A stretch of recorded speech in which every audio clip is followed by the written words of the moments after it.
अमरावती महानगरपालिका 2026 करिता मतमोजणी सकाळपासून या ठिकाणी सुरू झाली होती।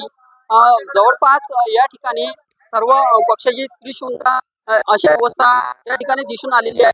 आता जवळपास या ठिकाणी जे आहे अमरावती जिल्ह्यामध्ये सर्वात मोठा हा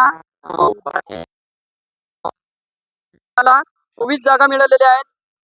त्याचप्रमाणे साईनगर मधून युवा स्वाभिमान पक्षाचे सचिन भेंडे यांनी भारतीय जनता पार्टीचे तुषार भारतीय यांचा पराभव करत त्यांनी त्या ठिकाणी विजय पटकावलेला आहे।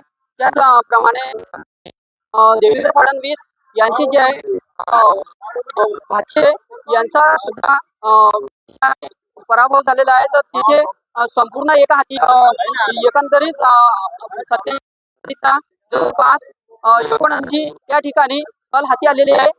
अंतिम कल जे आहे अगदी काही वेळातच स्पष्ट होणार आहे।